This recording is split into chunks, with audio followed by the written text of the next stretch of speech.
sunyi kau panggil namaku, lembut suaramu menyentuh hatiku. Ku siapkan langkah, ku siapkan jiwa, Tuhan pimpin jalanku. Ku dengar Tuhan memanggil, suaranya merdu dan jelas. Berfirmanlah ya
kerjakan, ku sandarkan jalanku. Bangun siap melangkah. Petunjuk pemilihan pengurus Dewan Pastoral Paroki San Frades secara online. 1. Pemilihan dilakukan dengan sistem satu keluarga, satu suara. 2. Dalam e-vote akan digunakan nomor handphone sebagai username dan tanggal lahir sebagai password kepala keluarga. 3.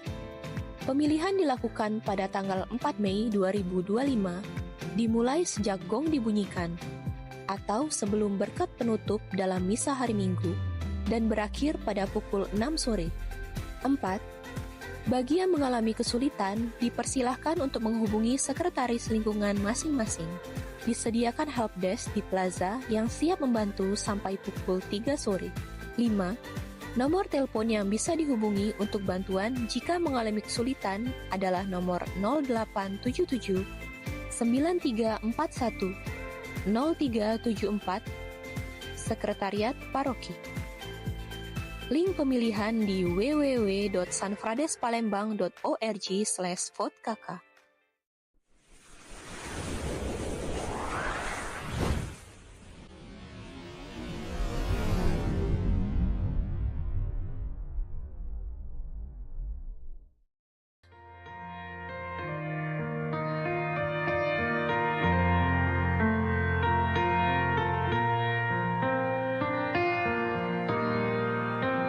Melayani lebih sungguh, melayani lebih sungguh. Tuhan lebih dulu melayani kepadaku, melayani lebih sungguh, mengasihi lebih sungguh, mengasihi lebih sungguh. Tuhan lebih dulu mengasihi kepadaku, mengasihi lebih sungguh.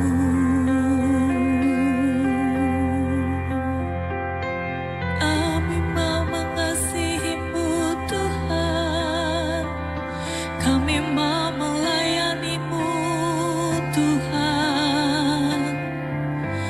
Ini kami Tuhan, pakai kami Tuhan, biarlah hidup kami senantiasa mengasihi-Mu Tuhan. Kami mau melayani Engkau seumur hidup. Diakon, suster, Bapak Ibu, orang muda dan anak-anak yang terkasih dalam Tuhan. Selamat sore, selamat datang di Gereja Santo Fransiskus de Sales Palembang untuk mengikuti perayaan Ekaristi Minggu Paskah kedua yang merupakan kerahiman ilahi tahun liturgi C dengan tema Damai bagi kamu. Sama seperti Bapa mengutus aku, demikian juga sekarang aku mengutus kamu. Marilah kita berdiri untuk mendoakan doa Ratu Surga. Ratu Surga, bersukacitalah, haleluya, sebab ia yang sudi kau kandung, haleluya. telah bangkit seperti yang disabdakannya. Haleluya. Doakanlah kami pada Haleluya. Bersukacitalah dan bergembiralah perawan Maria.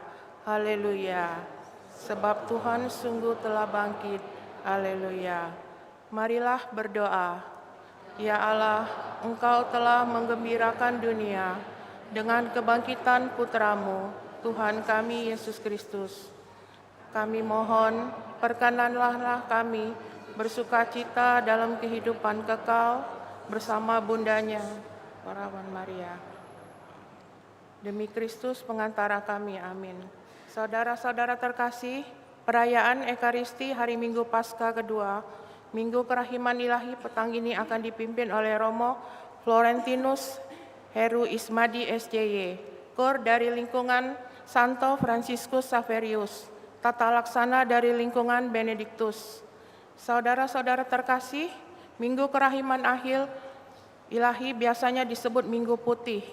Perayaan ini didasarkan pada devosi umat beriman Katolik terhadap kerahiman ilahi yang berpangkal dari pengalaman iman Santa Faustina Kowalska yang bertemu dengan Tuhan Yesus. Devosi ini berisikan janji-janji Tuhan Yesus dan indulgensi yang diberikan oleh gereja. Perayaan kerahiman ilahi merupakan perayaan dari kegenapan cinta Allah yang Maha Rahim.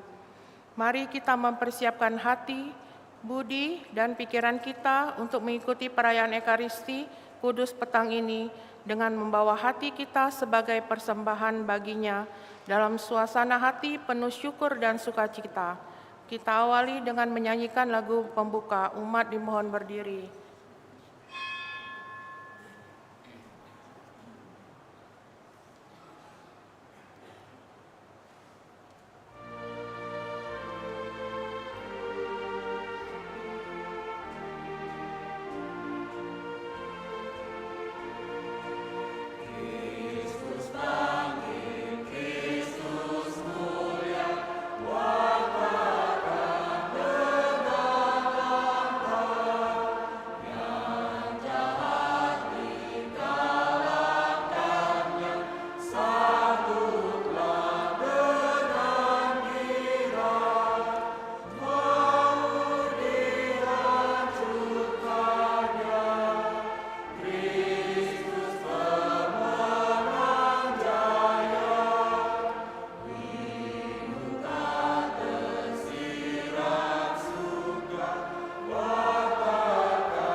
Saudara-saudari yang terkasih, dalam perayaan Ekaristi sore hari ini, kita berdoa secara khusus untuk Bapak Suci Paus Fransiskus yang fotonya ada di depan altar, yang hari ini dimakamkan.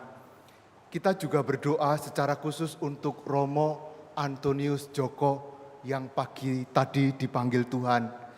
Dan kita juga membawa dalam doa kita bersama keluarga Kristoforus mendoakan Bapak Thomas, Ibu Yuliana, Bapak Venansius, Ibu Maria, Bapak Antonius.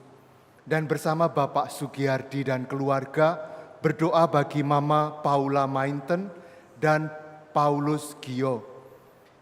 Juga bersama keluarga besarnya kita berdoa untuk arwah Maria Teresia Sani Hutabri Putri. Semoga saudara-saudari kita yang telah berpulang mendapatkan kerahiman Tuhan dan diperkenankan hidup kekal bersama Bapa di surga. Dalam nama Bapa dan Putra dan Roh Kudus. Amin. Rahmat Tuhan kita Yesus Kristus, cinta kasih Allah, dan persekutuan Roh Kudus bersamamu dan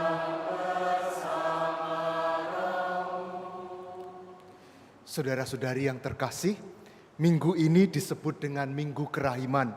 Santa Faustina mengajak kita untuk mempunyai sifat, sikap, kerahiman, belas kasih dengan seluruh diri kita. Mempunyai mata yang berbelas kasih artinya tidak suka mencurigai, menilai orang atas dasar penampilan lahiriah saja, tetapi melihat yang indah dalam jiwa seseorang dan siap menolong. Mempunyai telinga yang penuh belas kasih artinya memberi perhatian kepada kebutuhan sesama, tidak bersikap acuh terhadap penderitaan dan keluh kesah sesama. Mempunyai lidah yang berbelas kasih artinya tidak berbicara buruk tentang sesama, tidak mengucapkan kata-kata fitnah, tetapi mengucapkan kata-kata penghiburan, pengampunan kepada semua orang.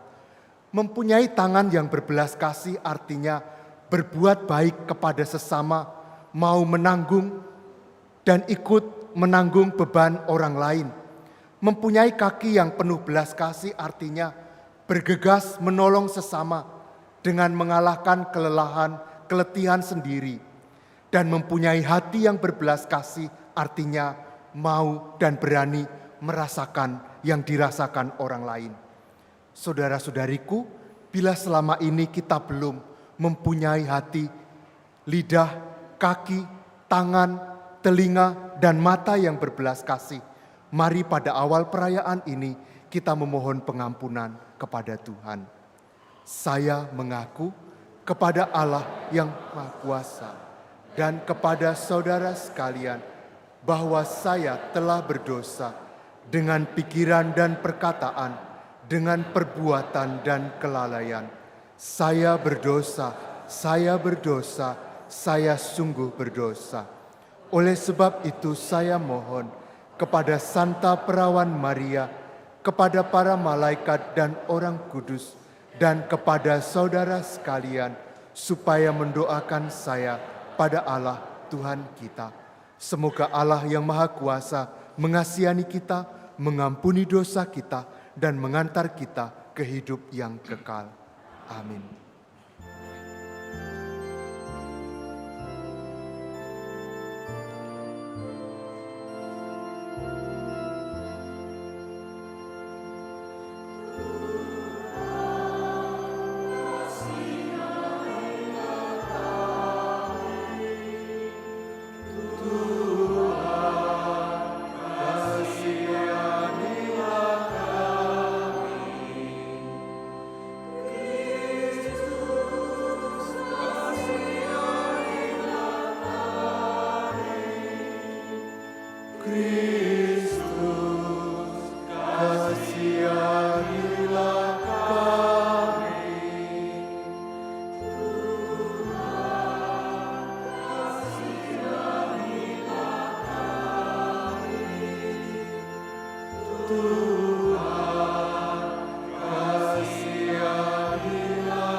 Kemuliaan kepada Allah di surga.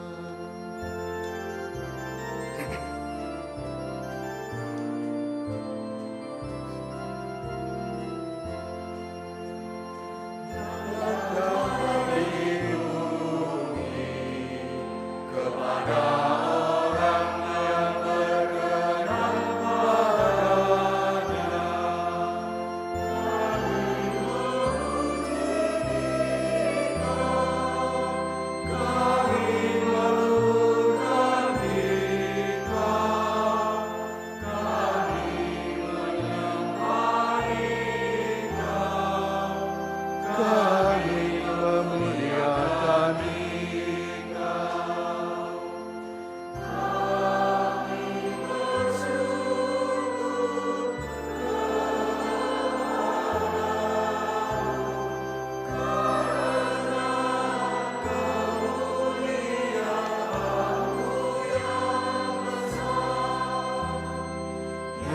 Tuhan Allah, Raja Surgawi, Allah Bapa yang Maha Kuasa.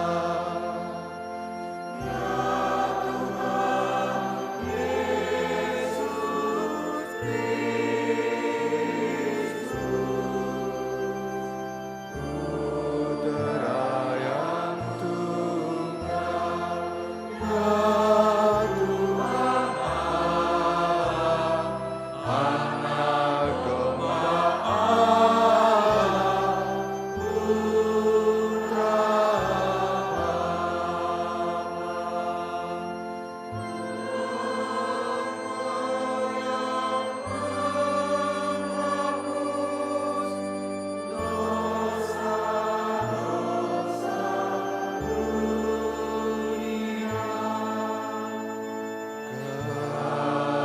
kasihanilah kami.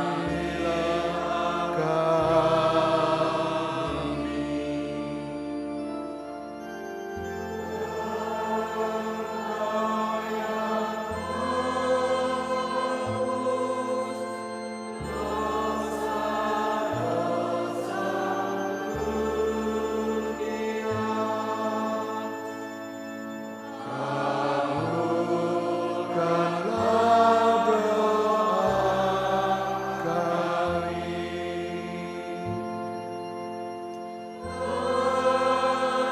kami.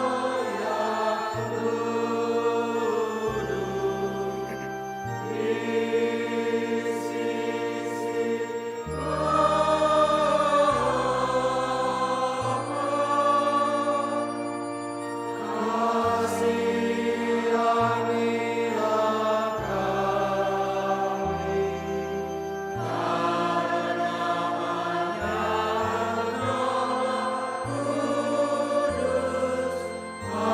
Hanya Engkaulah Tuhan, dalam kemuliaan Allah Bapa.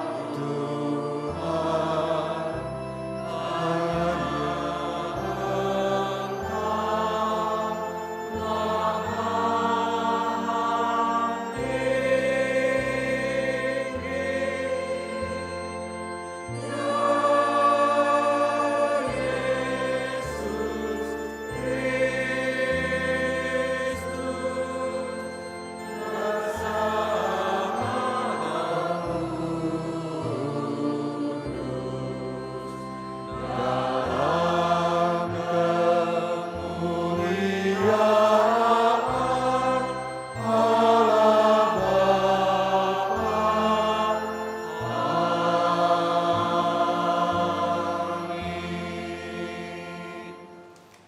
Marilah kita berdoa.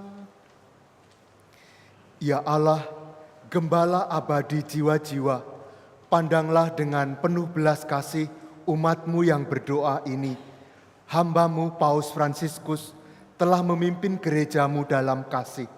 Semoga ia yang selalu setia dengan kawanan yang dipercayakan kepadanya dapat memperoleh kebahagiaan abadi bersama-Mu. Kami juga berdoa untuk Romo Antonius Joko SCY yang Kau panggil pagi hari tadi. Juga semua saudara-saudari yang telah berpulang yang kami doakan hari ini. Berkenanlah Engkau menerima mereka dalam kemuliaan kekal bersama Engkau di surga.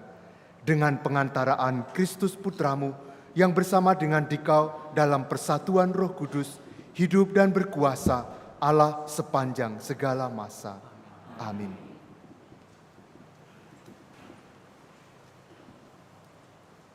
Bacaan dari Kisah Para Rasul. Pada waktu itu, para rasul mengadakan banyak tanda dan mujizat di antara orang banyak. Semua orang beriman selalu berkumpul di serambi Salomo dalam persekutuan yang erat. Orang-orang lain tidak ada yang berani menggabungkan diri kepada mereka, namun mereka sangat dihormati orang banyak. Makin lama, makin bertambahlah jumlah orang yang percaya kepada Tuhan, baik laki-laki maupun perempuan.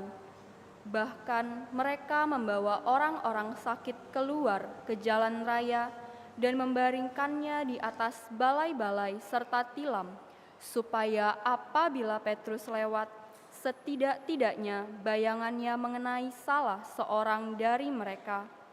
Juga banyak orang dari kota-kota di sekitar Yerusalem datang berduyun-duyun. Mereka membawa orang-orang yang sakit dan orang-orang yang diganggu roh jahat, dan mereka semua disembuhkan. Demikianlah sabda Tuhan, syukur kepada Allah.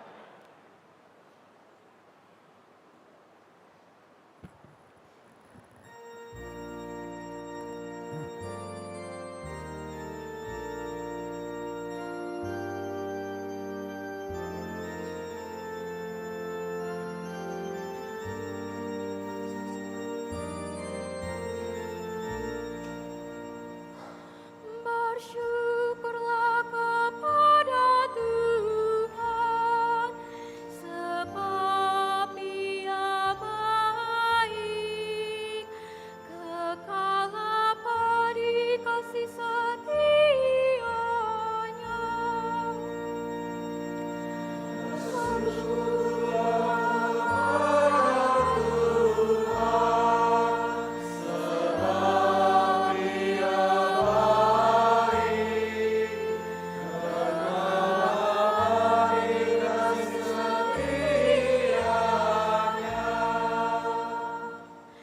Biarlah Israel berkata, kekal abadi kasih setia-Nya.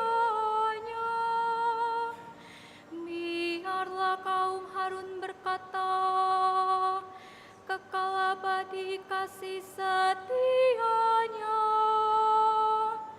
Biarlah orang yang takwa pada Tuhan berkata, kekal abadi kasih setia-Nya.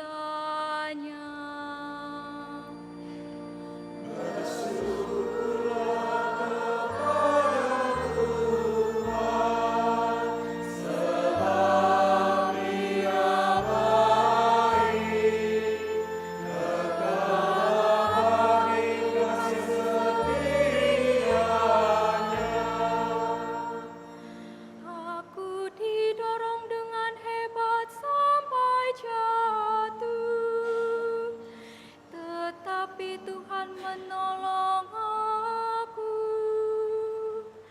Tuhan itu kekuatanku dan mazmurku. Ia telah menjadi keselamatanku. Suara sorak-sorai dan kemenangan terdengar di kemah orang-orang benar. Tangan kanan Tuhan melakukan keperkasaan.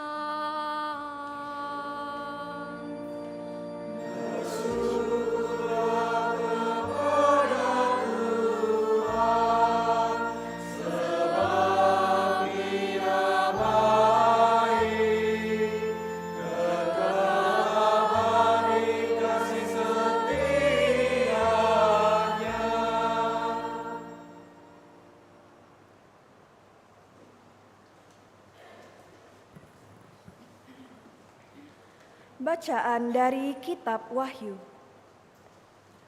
Aku, Yohanes, saudara dan sekutumu dalam kesusahan, dalam kerajaan dan dalam ketekunan menantikan Yesus, sedang berada di pulau yang bernama Patmos, terdorong oleh karena firman Allah dan kesaksian yang diberikan oleh Yesus.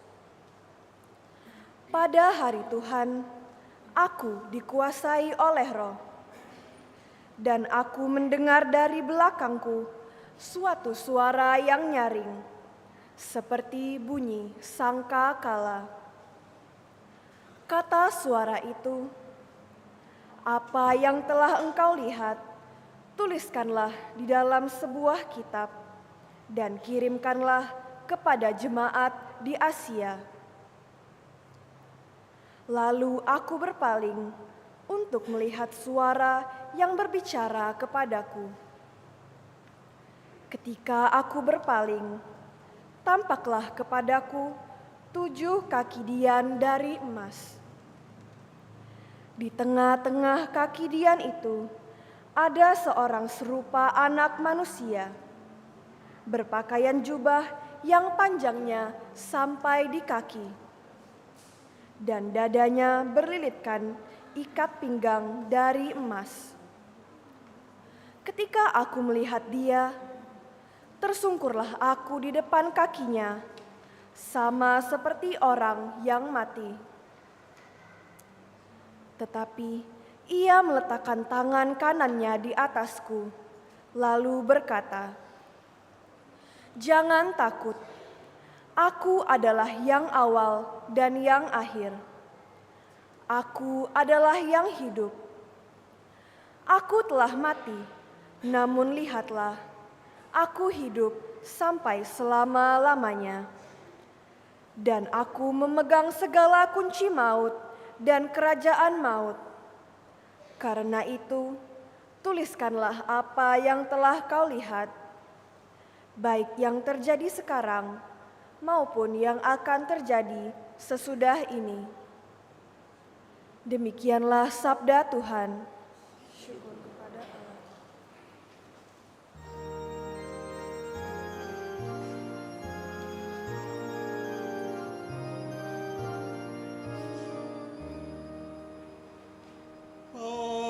Haleluya, haleluya,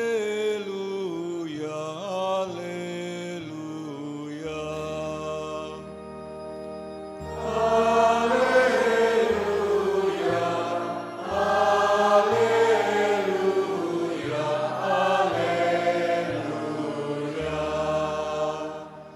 Karena melihat aku, Thomas, maka engkau percaya.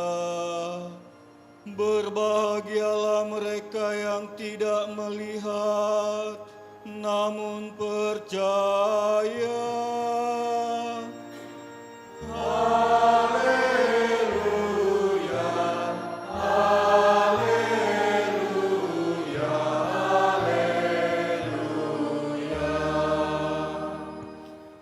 Tuhan sertamu.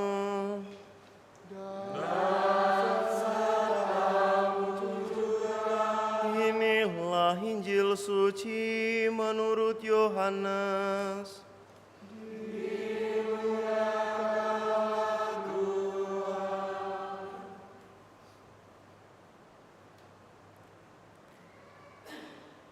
Pada waktu malam di hari pertama pekan itu, berkumpullah murid-murid Yesus di suatu tempat dengan pintu-pintu yang terkunci, karena mereka takut kepada para pemuka Yahudi. Pada waktu itu datanglah Yesus, berdiri di tengah-tengah mereka dan berkata, "Damai bagi kamu." Sesudah berkata demikian, Yesus menunjukkan tangan dan lambungnya kepada mereka. Murid-murid itu bersukacita ketika mereka melihat Tuhan. Lalu kata Yesus sekali lagi, "Damai bagi kamu. Sama seperti Bapa mengutus aku, demikian juga sekarang aku mengutus kamu." Sesudah berkata demikian, Yesus mengembusi mereka dan berkata, "Terimalah Roh Kudus. Jika kamu mengampuni dosa seorang, dosanya diampuni. Dan jika kamu menyatakan dosa orang tetap ada, dosanya tetap ada." Ketika Yesus datang ke situ, Thomas, seorang dari ke-12 murid yang juga disebut Didimus, tidak ada bersama-sama dengan mereka. Kata murid-murid yang lain itu kepadanya, "Kami telah melihat Tuhan." Tetapi Thomas berkata kepada mereka, "Sebelum aku melihat bekas paku pada tangannya, dan sebelum aku menaruh jariku ke dalam bekas paku itu, dan menaruh tanganku ke lambungnya, sekali-kali aku tidak akan percaya." 8 hari kemudian, murid-murid Yesus berada kembali dalam rumah itu, dan Thomas bersama-sama dengan mereka. Sementara pintu-pintu terkunci, Yesus datang. Ia berdiri di tengah-tengah mereka dan berkata, "Damai bagi kamu." Kemudian Yesus berkata kepada Thomas, "Taruhlah jarimu di sini dan lihatlah tanganku. Ulurkanlah tanganmu dan taruhlah ke lambungku. Dan jangan engkau tidak percaya lagi, melainkan percayalah." Thomas menjawab dia, "Ya Tuhanku dan Allahku." Kata Yesus kepadanya, "Karena engkau telah melihat aku, maka engkau percaya. Berbahagialah mereka yang tidak melihat namun percaya."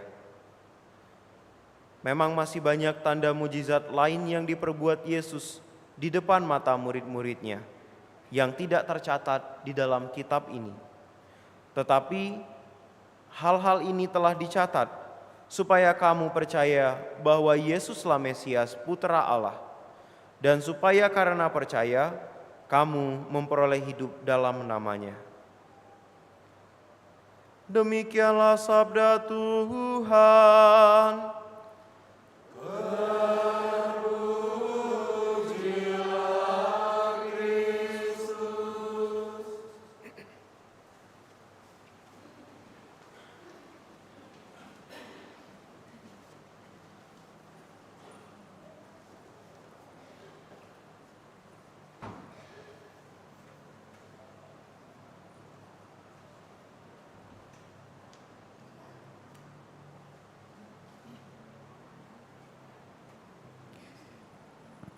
Saudara-saudari yang terkasih, saya ingin memulai renungan kita dengan sebuah cerita.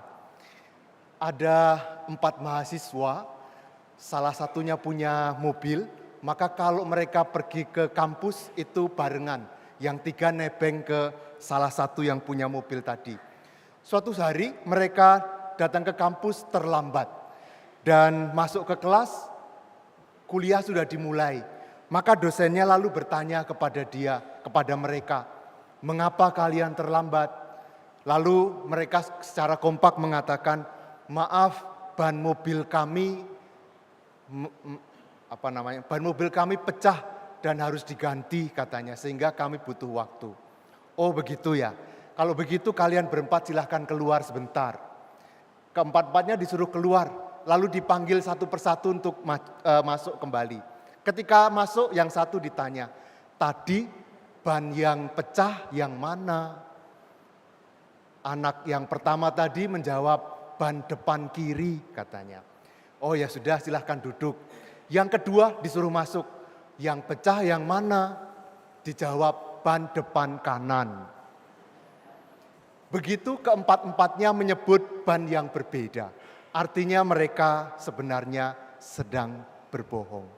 Saudara-saudariku, seorang dosen yang mengalami situasi seperti ini merasa hatinya sangat sedih, enggak enak sekali dibohongi. Maka kemudian dia menetapkan, daripada saya setiap kali dibohongi, pokoknya tidak boleh terlambat. Siapapun yang terlambat enggak diperbolehkan masuk ke kelas. Langkah ini adalah langkah yang mudah dan langkah yang biasa. Maka itulah yang dipilih oleh dosen tadi. Tapi saudara-saudariku, apakah memang hanya itu pilihannya? Mari kita renungkan bersama-sama. Roh dunia itu mengarahkan kita kepada hal-hal yang mudah dan biasa. Seperti yang dilakukan oleh dosen tadi. Memang lebih mudah bagi kita mengingat-ingat kesalahan orang lain. Mengingat-ingat kerugian yang disebabkan oleh perbuatan buruk orang lain kepada kita. Bahkan ada orang yang mempunyai kebiasaan itu bagi hidupnya. Mengingat-ingat yang buruk yang dilakukan oleh orang lain. Akibatnya apa? Lalu dia mempunyai kebiasaan menuduh, mengumpat, menyalah-nyalahkan, memfitnah, mengungkit-ungkit kesalahan. Dan itulah yang disebut dengan roh dunia. Yang bisa menghancurkan hubungan antar manusia, berawal dari satu hal kecil, yaitu mengingat-ingat kesalahan orang lain. Dan ini pula rupanya yang bisa menciptakan perang, perpecahan di dunia. Dan kalau dalam konteks keluarga, kadang terjadi perang dingin antara anggota keluarga. Suami dengan istri, orang tua dengan anak tertentu. Dan lalu akhirnya muncul tuduhan, kata-kata kasar, mengungkit-ungkit kesalahan, menyalahkan, dan itu saling melukai hati satu sama lain. Menghidupi roh dunia itu memang mudah.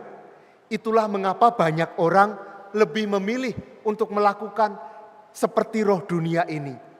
Tetapi mungkin kita bertanya, memang tidak ada ya nilai yang lebih tinggi daripada sikap seperti yang ditawarkan oleh roh dunia ini.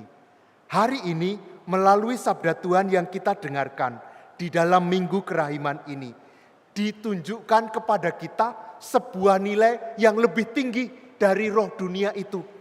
Nilai itu adalah belas kasih. Dan itu diwartakan oleh Paus yang fotonya ada di sana, dan oleh Santa yang fotonya ada di mana ya? Ada di sana juga ya, Santa Faustina. Iya, yang ada di sana. Dan itulah yang ditawarkan, bukan jalan mudah dan jalan biasa, tetapi jalan yang nilainya lebih tinggi, yaitu jalan kerahiman. Saudara-saudari, kita semua dengan cara ini, kita diundang untuk selalu mengingat bahwa Allah telah mengampuni kita lebih dahulu. Dan kita diajak untuk mengampuni karena kita telah lebih dahulu diampuni oleh Allah sendiri.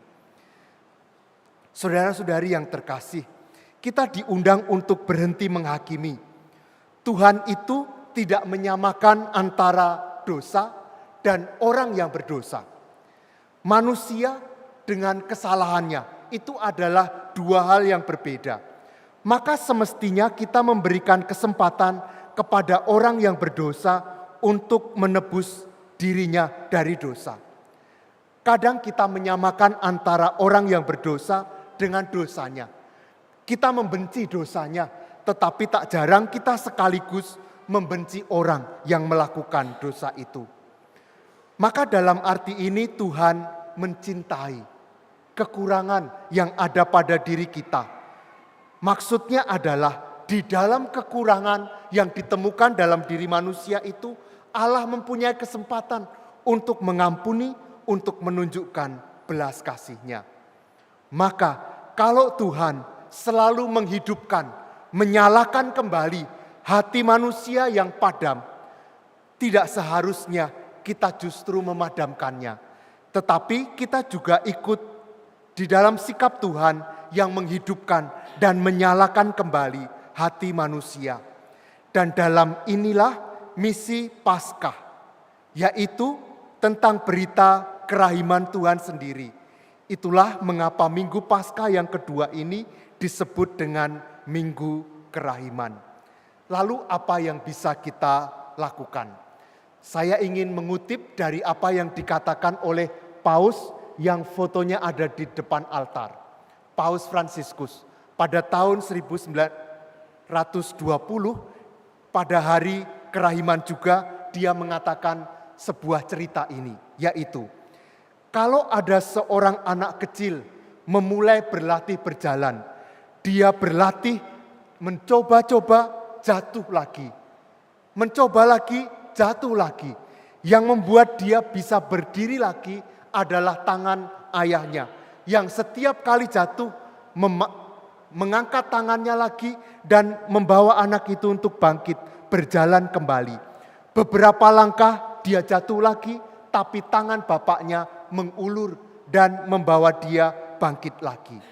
Saudara-saudariku, tangan yang selalu membangkitkan kembali itulah seperti atau sebagai gambaran kerahiman Allah sendiri.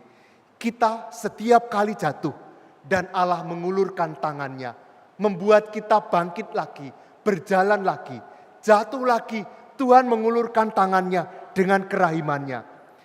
Saudara-saudariku, Allah telah selalu mengulurkan tangannya ketika kita jatuh. Maka itu pula yang mesti kita lakukan satu sama lain.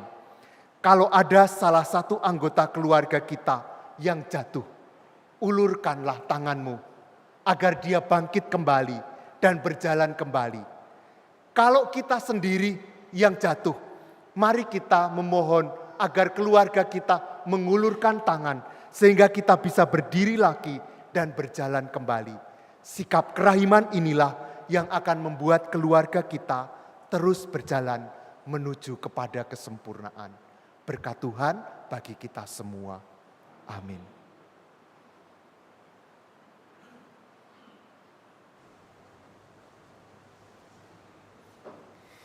Sekarang mari kita bangkit berdiri, kita memperbaharui iman kepercayaan kita.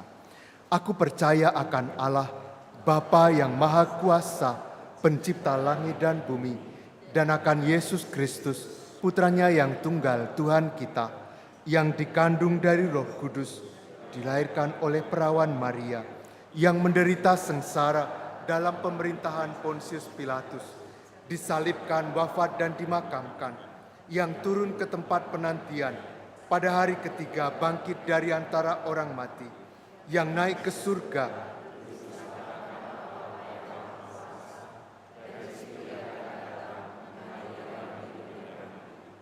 aku percaya akan Roh Kudus, Gereja Katolik yang kudus, persekutuan para kudus, pengampunan dosa, kebangkitan badan, kehidupan kekal.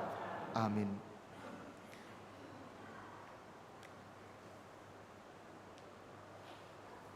Mohon umat menjawab, Tuhan dengarkanlah umat-Mu.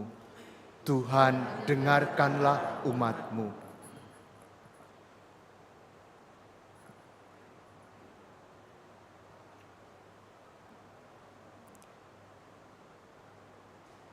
Bagi para gembala umat beriman, semoga para gembala umat beriman mempergunakan daya penyembuhan, pengampunan, dan pendamaian yang dipercayakan oleh Yesus kepada mereka untuk mengabdi umat Allah dan melayani orang-orang yang mencari kebenaran. Marilah kita mohon, Tuhan dengarkanlah umat-Mu. Bagi mereka yang memegang pemerintahan dalam masyarakat kita, semoga para pemimpin masyarakat lebih dijiwai semangat kasih dan solidaritas kepada rakyatnya, terutama yang miskin dan kurang beruntung, daripada semangat mencari kepentingan sendiri. Marilah kita mohon. Tuhan dengarkanlah umat-Mu. Bagi mereka yang sedang sakit, menderita, dan mengalami cobaan hidup, semoga mereka yang sedang menderita tetap percaya kepada Tuhan Sang Penyembuh dan Pemberi hidup. Marilah kita mohon. Tuhan dengarkanlah umat-Mu.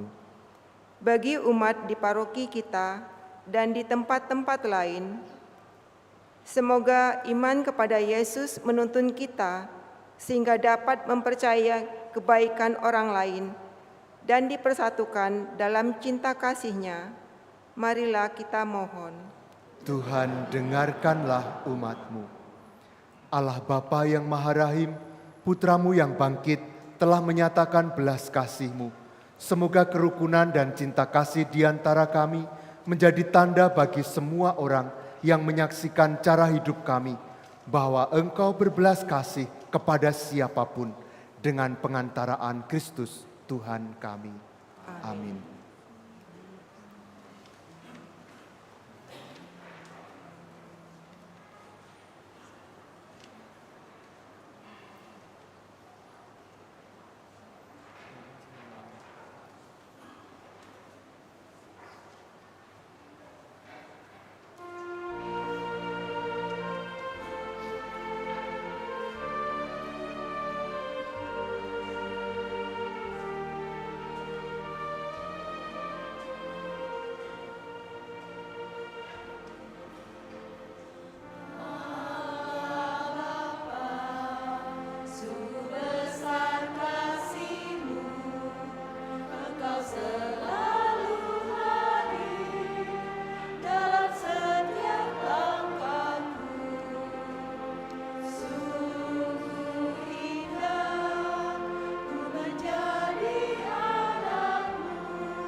verso della tua bontà abbiamo ricevuto questo pane, frutto della terra del lavoro dell'uomo. Lo presentiamo a te perché diventi per noi cibo di vita eterna. Benedetto nei secoli. Dalla tua bontà abbiamo ricevuto questo cibo, frutto della vita e del lavoro dell'uomo. Lo presentiamo a te perché diventi per noi bevanda di salvezza. Benedetto nei secoli. Umili, pentiti, accoglici, Signore. Ti aggredo il sacrificio che oggi.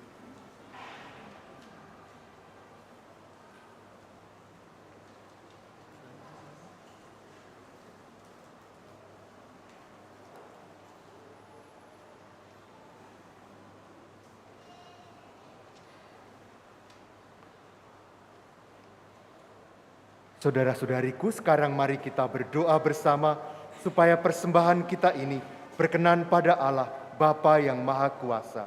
Semoga persembahan ini diterima demi kemuliaan Tuhan dan keselamatan kita, serta seluruh umat Allah yang kudus. Ya Tuhan, kami mohon kepadamu, pandanglah dengan penuh belas kasih persembahan umat-Mu ini. Bersama dengannya kami mempersembahkan arwah hamba-Mu, Paus Fransiskus dan Romo Antonius Djoko ke dalam belas kasih-Mu. Semoga karena pengabdiannya di tengah umat manusia, mereka Engkau terima dalam sukacita abadi bersama para kudus-Mu di surga. Dengan pengantaraan Kristus Tuhan kami. Amin. Tuhan bersamamu dan bersama. Marilah mengarahkan hati kepada Tuhan. Sudah kami arahkan, marilah bersyukur kepada Tuhan Allah kita. Sudah layak dan sepantasnya. Sungguh pantas dan benar, layak dan menyelamatkan, memuji Engkau setiap waktu Tuhan. Teristimewa pada hari ini, kami memuji Engkau dengan lebih meriah, sebab Kristus Paskah kami sudah dikurbankan. Sebab Dialah anak domba sejati yang menghapus dosa dunia. Dengan wafat, Ia menghancurkan kematian. Dengan bangkit, Ia memulihkan kehidupan. Maka dari itu, dalam sukacita Paskah yang berlimpah, seluruh dunia di atas muka bumi bersorak-sorai. Demikian juga kekuatan surga serta para malaikat mengumandangkan madah kemuliaan bagimu dengan bernyanyi.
Sungguh kuduslah Engkau Tuhan, sumber segala kekudusan.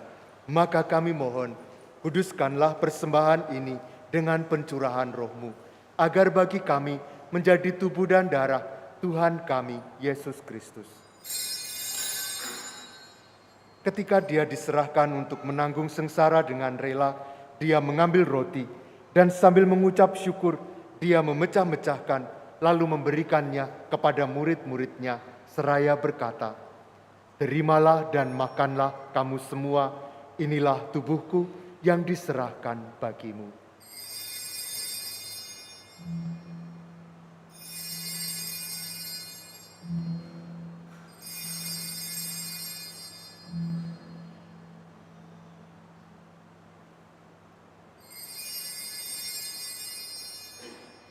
Demikian pula sesudah perjamuan dia mengambil piala.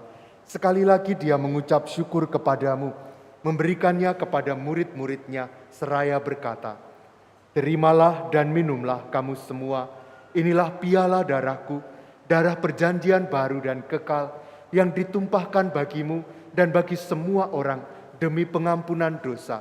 Lakukanlah ini sebagai kenangan akan daku."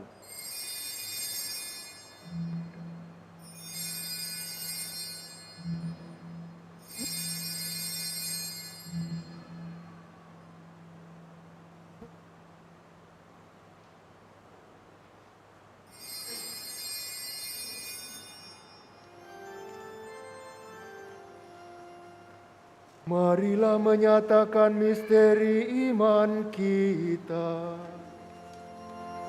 Setiap kali kami makan roti ini dan minum dari piala ini, wafat-Mu Tuhan kami wartakan.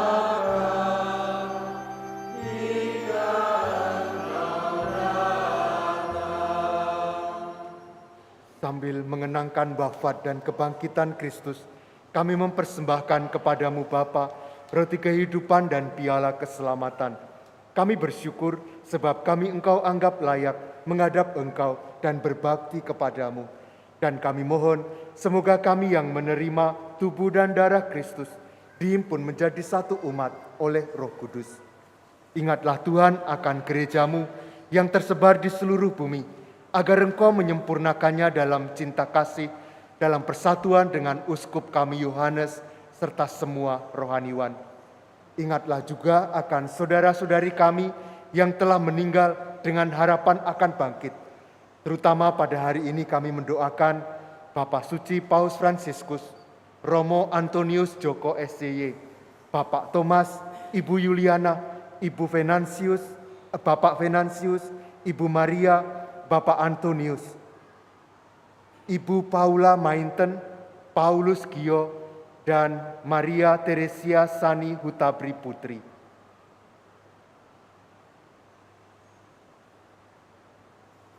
Kami juga berdoa untuk semua orang yang telah berpulang dalam kerahiman-Mu. Terimalah mereka dalam cahaya wajah-Mu. Kami mohon, kasihanilah kami semua, agar kami Engkau terima dalam kebahagiaan abadi, bersama Santa Perawan Maria, Bunda Allah, Santo Yosef mempelainya, para rasul, dan semua orang kudus yang sepanjang masa hidupnya berkenan padamu.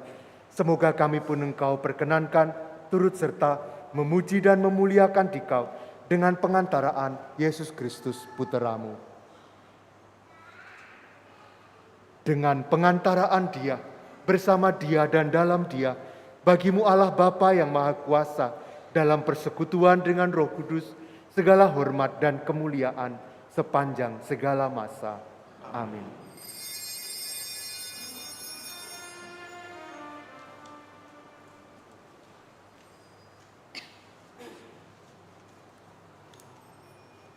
Marilah kita berdoa seperti Kristus telah mengajarkannya kepada kita.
Tetapi bebaskanlah kami dari yang jahat.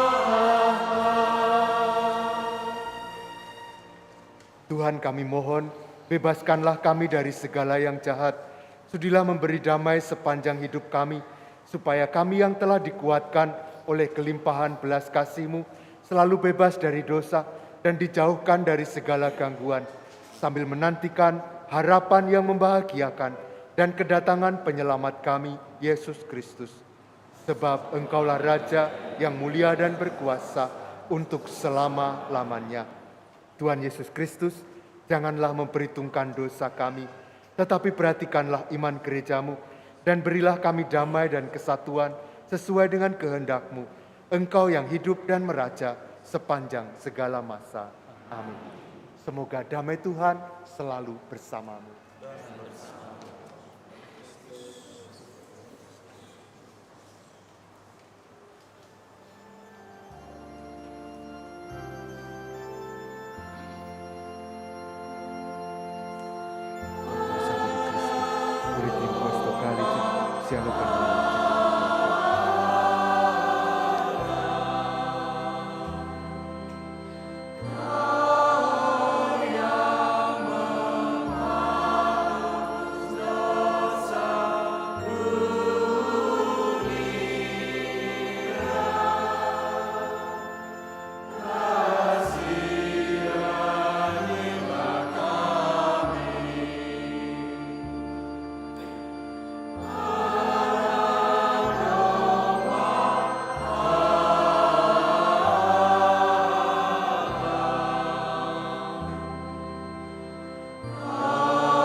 Per giudizio di condanna, ma per tua misericordia sia rinudita dall'anima.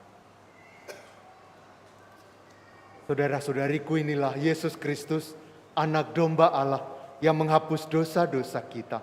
Berbahagialah kita semua yang diundang ke perjamuan anak domba. Tuhan, saya tidak pantas Engkau datang pada saya, tapi bersabdalah saja, maka saya akan sembuh.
semua, pujilah Tuhan kita.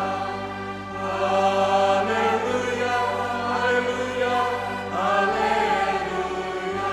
Pujilah keagungannya. Haleluya, haleluya, haleluya, haleluya. Haleluya bergaung di seluruh dunia. Soraklah, haleluya, haleluya, haleluya, haleluya, haleluya. Nyanyilah bersama dengan iringan suling. Haleluya, haleluya, haleluya. Pujilah Maha Tuhan. Haleluya, haleluya, haleluya, haleluya. Haleluya bergaung dan merdu suaranya. Soraklah, haleluya, haleluya, haleluya, haleluya, haleluya.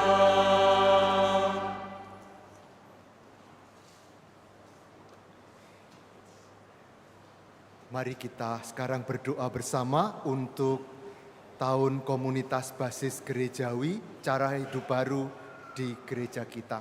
Kita berdoa bersama.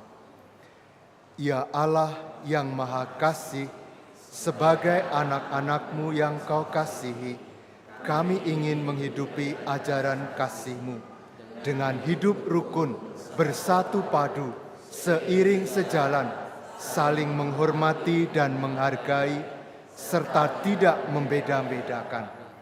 Kami ingin menjadi bagian tak terpisahkan satu sama lain.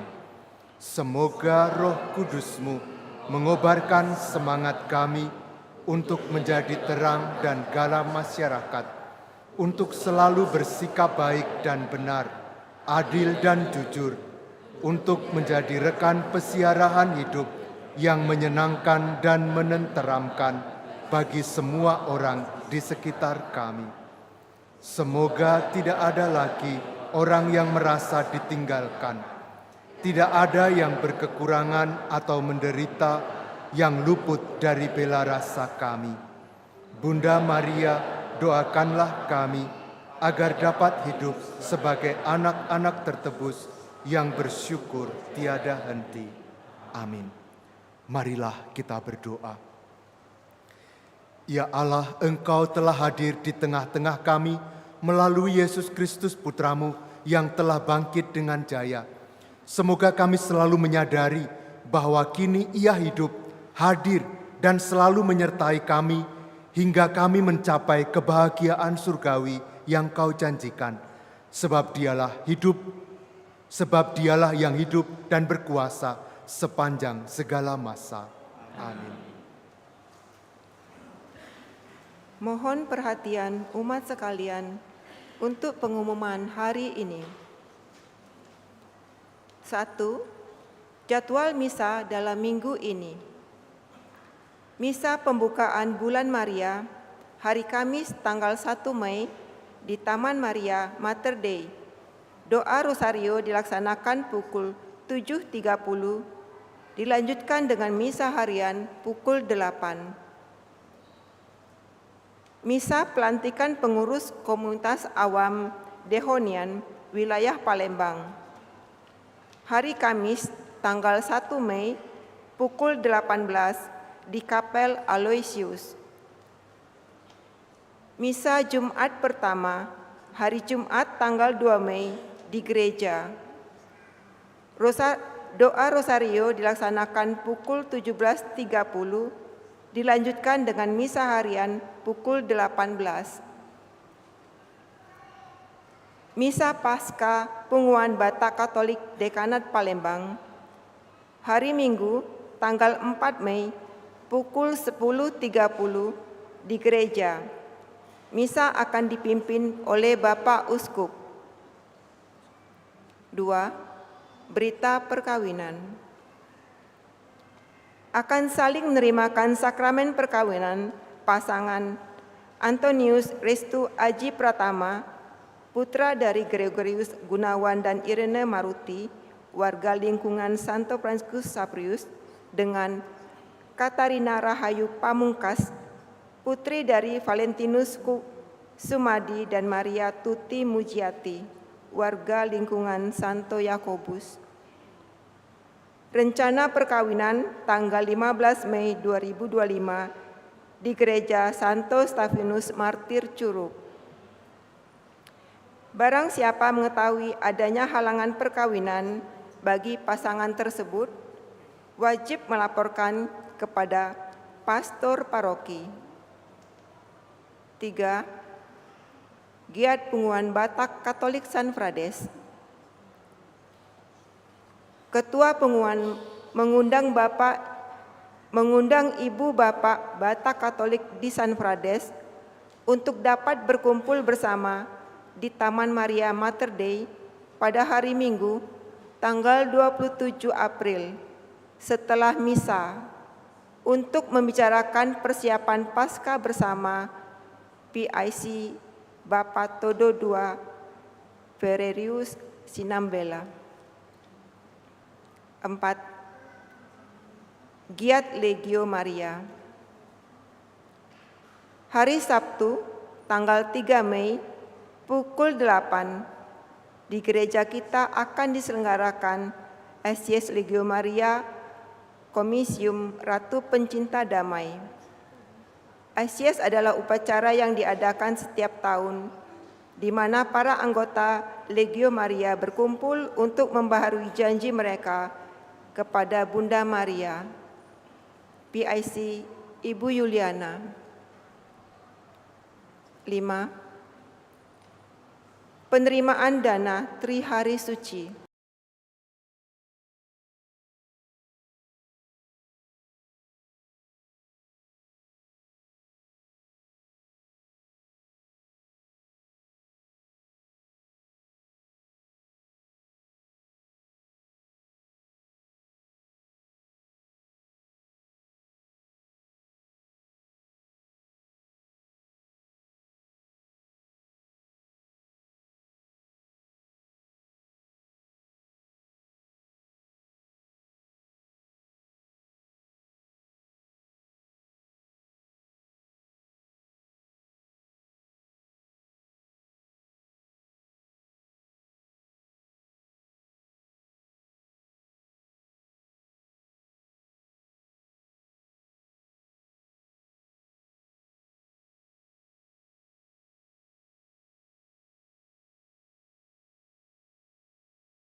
Atas kebaikan dan kemurahan hati dalam berbagi untuk kebutuhan gereja.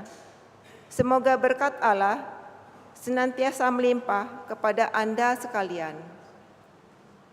6. Pemilihan pengurus DPH tahun 2025 sampai 2028. Pada hari Minggu, tanggal 4 Mei, kita akan melakukan pemilihan pengurus DPP yang baru. Sistem pemilihan dilakukan secara e-vote konsultatif. Hal-hal yang terkait sistem ini, pemilihan ini bersifat konsultatif. Maksudnya, hasil suara terbanyak tidak menjadi tolak ukur untuk menentukan posisi ketua DPP, tetapi beberapa kandidat yang mempunyai suara terbanyak akan berkumpul dan bermusyawarah bersama pastor paroki untuk menentukan susunan kepengurusan DPH baru.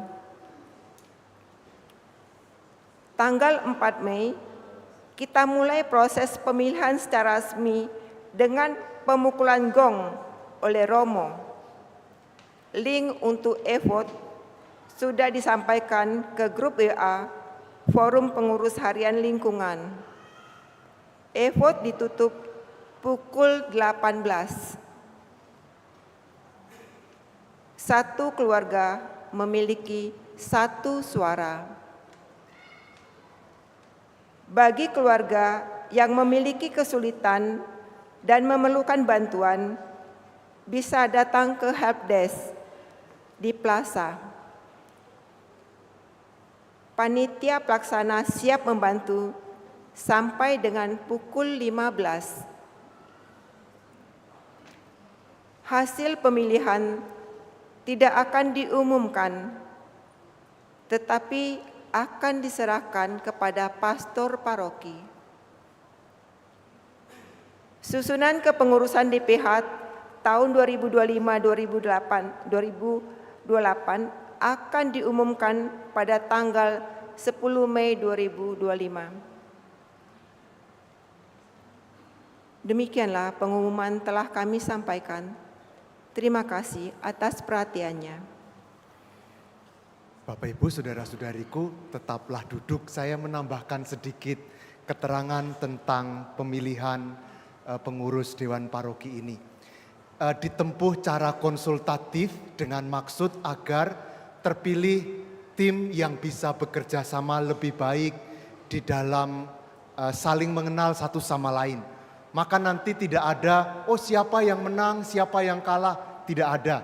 Tetapi kita dengan suara yang kita berikan, memberikan petunjuk kepada Romo Paroki siapa yang akan menjadi pengurus di tempat kita. Nanti Romo akan berrembuk dengan mereka untuk menentukan siapa akan duduk di posisi apa, sehingga didapatkan sebuah susunan yang sangat baik ke depannya.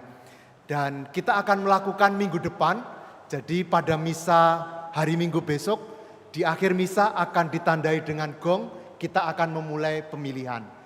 Pemilihannya dilakukan secara e-vote, jadi pakai komputer atau pakai handphone. Nanti akan diberikan link melalui lingkungan-lingkungan yang disebarkan ke seluruh umat. Satu keluarga, satu suara saja. Jadi nanti berembuk dalam keluarga. Mungkin ada yang bertanya, kalau ada 5 anggota keluarga, 2 mau milih A, 2 mau milih B, gimana dong? Jangan bertengkar, tetapi berdoalah lalu mencari kesepakatan. Satu keluarga memilih satu nama saja.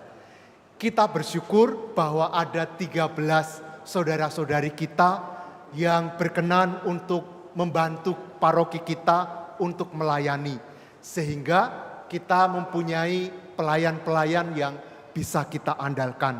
Terima kasih kepada ke-13 saudara-saudari dan ke-13 keluarga yang mendukung para saudara-saudari kita ini untuk melayani di gereja kita. Saudara-saudariku, hari ini pagi tadi Romo Antonius Joko yang ada di gereja Hati Kudus, pastor paroki, dipanggil Tuhan karena penyakit jantung serangan. 40 hari yang lalu Romo Gebi SCY juga mengalami yang sama di Papua.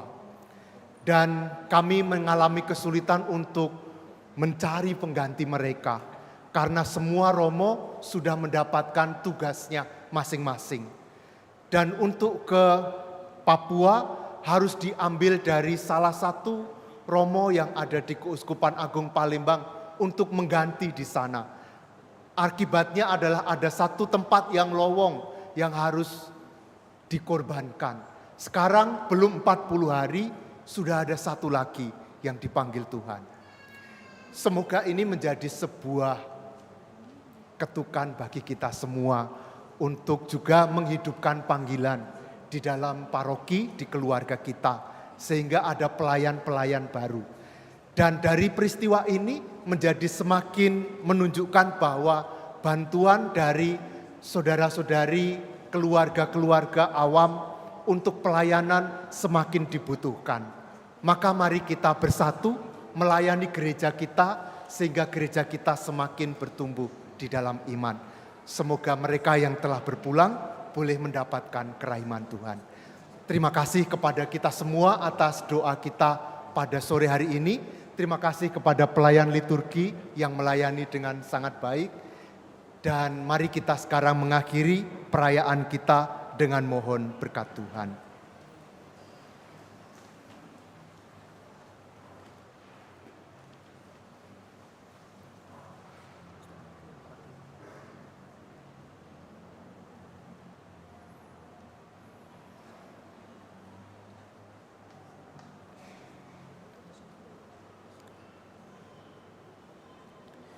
Tuhan bersamamu dan semoga Allah yang Maha Kuasa memberkati saudara sekalian, Bapa dan Putra dan Roh Kudus.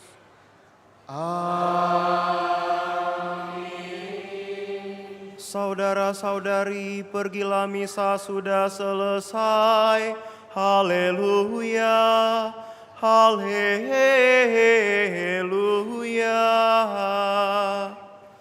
Syukur kepada Allah. Haleluya, haleluya.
Dengan lebih dari 1,3 miliar umat di seluruh dunia, Gereja Katolik tetap menjadi salah satu lembaga keagamaan berpengaruh secara global. Sejak terpilih sebagai Paus ke-266 pada tahun 2013, Jorge Mario Bergoglio, kardinal dari Argentina, yang memilih nama sebagai Paus Fransiskus, menjadi Paus pertama dari Amerika Latin. Ia dikenal dengan pendekatannya yang sederhana dan vokal dalam isu-isu global, mulai dari kemiskinan, perubahan iklim, hingga dialog lintas agama. Di tengah tantangan zaman, Paus Fransiskus menempatkan Gereja Katolik sebagai suara moral dalam dunia yang terus berubah. Kesederhanaannya menjadi teladan untuk semua orang. Jorge Mario Bergoglio lahir di Buenos Aires, Argentina pada 17 Desember 1936. Lahir dari pasangan Mario Jose Bergoglio dan Regina Maria Sivori. Pada masa mudanya Jose Bergoglio pernah bekerja menjadi petugas kebersihan sebelum belajar menjadi ahli kimia dan bekerja sebagai teknisi di laboratorium ilmu pangan. Ia masuk seminari di Villa Devoto pada tahun 1957 dan ditahbiskan sebagai seorang imam kongregasi Serikat Yesus pada tahun 1969. Jorge Mario Bergoglio mengenyam pendidikan gelar sarjana filsafat di Colegio de San Jose pada tahun 1963, kemudian menyelesaikan gelar master teologi pada 1970 di tempat yang sama. Romo Bergoglio mendapatkan gelar doktoralnya di St. Georgen Graduate School pada tahun 1986. Pada tahun 1998, beliau diangkat menjadi Uskup Agung Buenos Aires dan pada tahun 2001 diangkat sebagai kardinal oleh Paus Yohanes Paulus II. Meski telah menjadi seorang uskup, ia tetap memilih tinggal di apartemen kecil, memasak sendiri, dan bepergian dengan transportasi umum.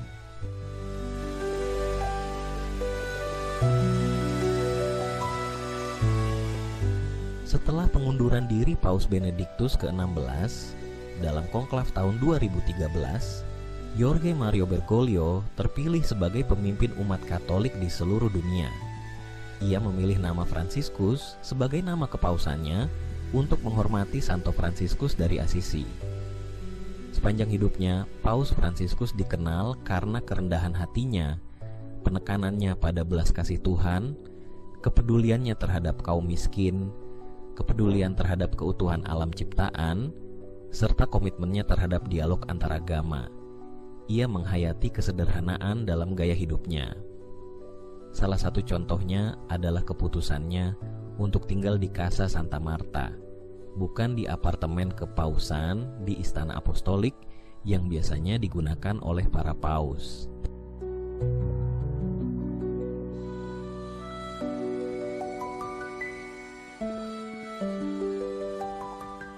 Sejak terpilih pada tahun 2013, Paus Fransiskus menghidupi secara nyata moto kepausannya, Miserando atque eligendo, Tuhan telah berkenan mengasihi aku dan akhirnya memilih aku. Dengan kerendahan hati yang tulus, ia menaruh perhatian besar pada kaum miskin dan rentan, isu lingkungan hidup, serta pentingnya persaudaraan antar manusia.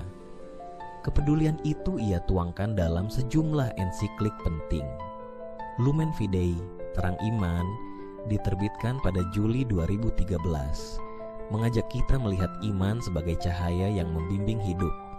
Laudato Si, Terpujilah Engkau, Mei 2015, tentang tanggung jawab kita menjaga bumi, rumah bersama.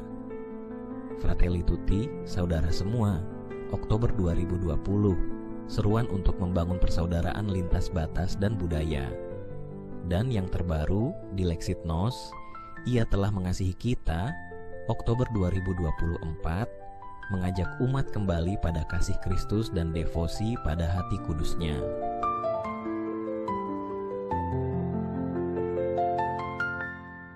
Paus Fransiskus tidak pernah lelah menyerukan perdamaian bagi dunia. Dalam ensiklik Fratelli Tutti, beliau mengajak seluruh umat manusia untuk membangun dunia yang lebih adil dan damai melalui solidaritas, dialog, serta kerjasama lintas budaya dan agama.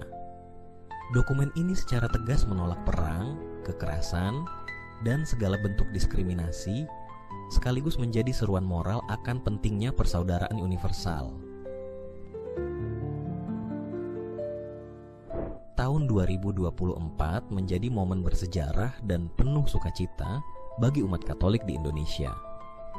Paus Fransiskus melakukan kunjungan apostolik ke Indonesia pada 3 hingga 6 September 2024.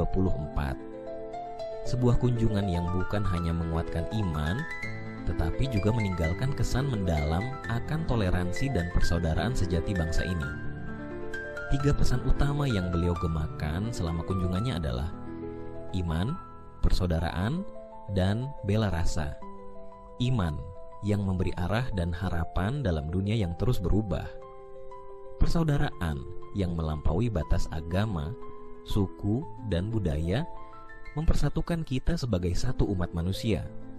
Dan bela rasa yang mengajak kita untuk melihat, merasakan, dan bertindak bagi mereka yang lemah, sakit, dan terpinggirkan.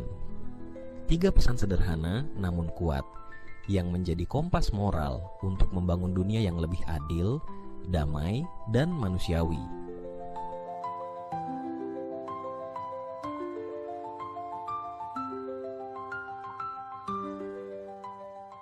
Paus Fransiskus bukan hanya seorang pemimpin gereja, tetapi gembala sejati bagi dunia.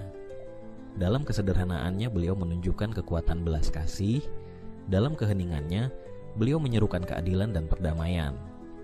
Dari Buenos Aires hingga ke Vatikan, dari umat kecil hingga pemimpin dunia, warisan Paus Fransiskus adalah kasih yang melampaui batas, iman yang menguatkan, dan harapan yang tak pernah padam. Kini, ia telah kembali kepada sang kasih sejati. Dari surga kita yakin Bapa Suci tetap mendoakan umat yang dikasihinya agar terus diteguhkan dalam peziarahan menuju pengharapan yang kekal. Selamat jalan Paus Fransiskus. Terima kasih atas teladan kasih dan damai yang telah engkau wariskan.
Raja